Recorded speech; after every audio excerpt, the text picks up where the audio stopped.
تعلیم بدلے تو دل بدل جایا کرتے، تعلیم بدلے تو ذہنیت اور فکر بدل جایا کرتی ہے۔ عجیب بدقسمتی ہے، عرب دنیا میں اسلامی اور عرب حکمران بیٹھتے ہیں غزہ کے مسلمانوں کے لیے فیصلہ کرنے کے لیے، اور وہاں مصر کا سیسی بیٹھا ہوتا ہے جو اسلام پرست وزیر اعظم کو اور ہزاروں مسلمانوں کو خود ذبح کر کے آیا ہوتا ہے۔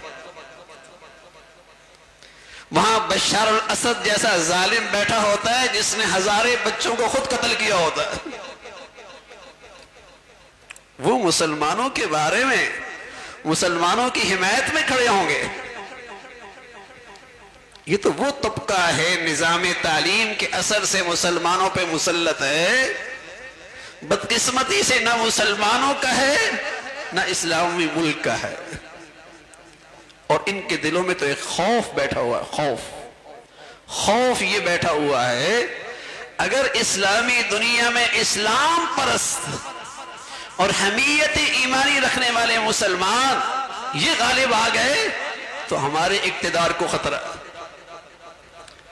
ان کے اندر تو یہ خوف بیٹھا ہوا ہے کہ اگر اسلامی دنیا میں مسلمان اور دین پرست اور ایمانی حمیت رکھنے والے مسلمان غالب آ گئے ہمارا اقتدار ختم ہو جائے گا، ہمارا اقتدار ختم ہو جائے گا۔ تبھی یہ اسلامی حکمران، اسلام نما حکمران، یہ اپنی اسلامی دنیا میں ایمان کا بیج مارتے، ایمان کے بیج مارنے کی پوری توانائیاں لگاتے ہیں، اور بے حیائی، فحاشی، بے دینی، لادینی اسے فروغ دے رہے ہوتے، اس کی حوصلہ افزائی کر رہے ہوتے ہیں، اس لیے کہ بدقسمتی سے ان کی ذہنیت، ان کی فکر اس نظام تعلیم نے یہ بنا دی کہ اسلام تمہارے لیے سب سے بڑا خطرہ ہے۔ اگر تمہارے ملکوں میں اسلام آ گیا، تمہاری قوم میں، تمہارے معاشرے میں، تمہاری سوسائٹی میں، تو اس اسلام میں تم جیسے بے دینوں کی کوئی گنجائش نہیں ہے، تم جیسے مفاد پرستوں کی کوئی گنجائش نہیں ہے۔ اس لیے وہ اس غلط نظام تعلیم کی سرپرستی کرتے۔ ہمارے اسلامی دنیا میں تعلیمی نظام کن کے ہاتھوں میں ہے؟ کن این جی اوز کے ہاتھ میں ہوتا ہے یا کن بے دینوں کے ہاتھ میں ہوتا ہے؟ کن لادین لوگوں کے ہاتھوں میں نظام تعلیم ہوتا ہے جن کا اسلام سے کوئی تعلق نہیں ہوتا؟ کتنی بد نصیبی ہے۔ اب دنیا کا نظام تعلیم دیکھیں، غیر مسلم بھی جو آج اپنے ملکوں پہ کھڑے ہیں، اپنے ملک چلا رہے ہیں، ان کے یہاں بھی نظام تعلیم اور تربیت ایسا ہے، وہ کہتے ہیں کہ اپنے ملک کے بچوں میں دیکھو کہ وہ اپنے ملک کے مفادات کے لیے، اپنے ملک کی تہذیب کے لیے کس قدر آگے تیار ہو رہے ہیں، لیکن ہم ایسا نظام تعلیم اپنے ملکوں میں رکھتے ہیں، کتنی ہماری اولادیں اسلام سے بیزار ہو رہی ہیں، اسلامی تہذیب سے بیزار ہو رہی ہیں، وطن عزیز سے بیزار ہو رہی ہیں۔ اب ان بڑی یونیورسٹی اور اسکولوں کا حال دیکھیں تو ذرا بچوں سے پوچھیں، وہ پاکستان میں رہنا ہی نہیں چاہتے۔ کیسے رہیں گے جب آپ نظام تعلیمی ایسے پڑھا رہے جس میں نہ تو اسلام کی کوئی تعلیم ہے اور نہ ہی اپنے ملک سے وفاداری کی کوئی اس میں مواد موجود ہے، تو وہ اس ملک میں کیوں رہنا چاہے؟ تو میرے عزیزو، صدیاں ہوئی ہیں اسلامی دنیا اپنے نظام تعلیم سے محروم ہے، اور ایک نسل، بلکہ نسلیں تیار ہو گئی ہے۔ اب یہ احساس ہی مٹ گیا کہ یہ نظام تعلیم اور یہ ماحول تعلیم کا یہ ہماری تہذیب سے، ہمارے مذہب سے، ہمارے وطن سے، ہمارے ملک سے کوئی جوڑ نہیں رکھتا، لیکن یہ احساس بھی ختم ہو گیا، یہ احساس ہی ختم ہو گیا۔ قومیں تعلیم کی بنیاد پر دنیا میں کھڑی ہوئی ہیں، تعلیم کی بنیاد پر خود مختار ہوئی ہیں، تعلیم کی بنیاد پر انہوں نے اپنی حریت اور آزادی کا تحفظ کیا ہے، تعلیم کی بنیاد پر انہوں نے ایجادات کی دنیا کے اندر ترقی کی ہے۔ جب ہم تعلیم درآمد کریں گے تو دنیا میں ہم چیزوں کو درآمد ہی کرتے رہیں گے۔ برآمدات تو وہ قومیں کیا کرتی ہیں جن کا اپنا نظام تعلیم ہوتا ہے، وہ اپنے پاؤں پہ کھڑا ہوا کرتی ہے۔ لیکن جب ہم نے ذہن ہی درآمد کر لیا، سوچ ہی درآمد کر لی، وہ نظام تعلیم جس سے سوچ اور فکر بنتی ہے وہی درآمد کر لیا، تو پھر آج تک ہم ایک سوئی بھی نہ بنا پائے، معمولی سے معمولی چیز بھی ہم نہ بنا پائے، ہر چیز ہی ہم درآمد کر رہے ہوتے ہیں۔ وہ تو آزاد سوچ رکھنے والی قوم، آزاد فکر رکھنے والی قوم، وہ قومیں اپنے پاؤں پہ کھڑا ہوا کرتی ہے۔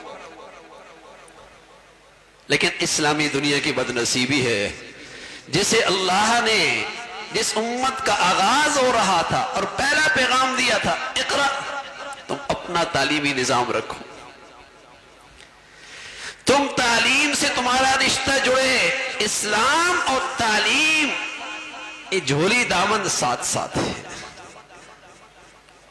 ان کا آپس میں کوئی جدائی نہیں، یہ آپس میں ساتھ چلیں گے۔ اسلام ہے تو تعلیم ہے، تعلیم ہے تو اسلام ہے، ان کا آپس میں ایسا گہرا رشتہ ہے۔ لیکن ہمارے ہاں تعلیمی ادارے جہاں اسلام کا بیج مارا جاتا ہے، ارے بھائی جو میری زندگی کا مقصد ہے میرے بچوں کا، میرے بچوں کو اسی سے دور کیا جا رہا، اور وہ بھی تعلیم کے نام پر۔ کسی ملک کی اس سے بڑی بدقسمتی کیا ہو سکتی؟ کسی ملک کی اس سے بڑی بدنصیبی کیا ہو سکتی ہے کہ ایسی ذہنیت بنائی جا رہی کہ نہ وہ اپنے ملک کا رہا، نہ اپنے مذہب کا رہا، نہ اس کے اندر اپنے ملک سے وفاداری آ رہی، اور نہ ہی اپنے اسلام سے اسے وفاداری نصیب ہو رہی۔ یہ ایک المیہ ہے جو میرے عزیزو مسلمانوں کی غفلت کا نتیجہ ہے کہ آج اتنی بڑی اسلامی دنیا ہے، اتنی بڑی اسلامی دنیا ہے، لیکن آج فلسطین اور غزہ کے مسلمان مظلوم، بے یار و مددگار، کوئی ایک سلطنت بھی اس کے لیے کھڑے ہونے کے لیے تیار نہیں، کوئی ایک حکومت بھی ان کے ساتھ کھڑا ہونے کے تیار نہیں۔ کیسے مسلمان ہیں؟ اور مسلمان ملکوں میں بھی ایک بہت بڑی تعداد ایسی ہو گئی جو اسی ذہنیت کو رکھتی ہے۔ بدقسمتی بہت بڑی۔ اتاترک آیا ترکی میں، اس نے اپنی نسل تباہ کر دی، نسل تباہ کر دی۔ اب واحد وہاں ایک حکمران آیا ہے طیب اردگان، جو اس نظام تعلیم سے نہیں پڑا ہوا جو ترک کا نظام تعلیم اتاترک، وہ امام خطیب اسکول سے پڑھا ہوا ہے، امام خطیب اسکول سے پڑھا ہوا ہے۔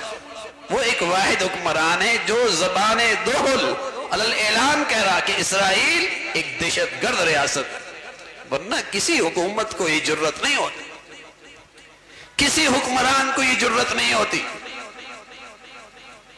کیوں؟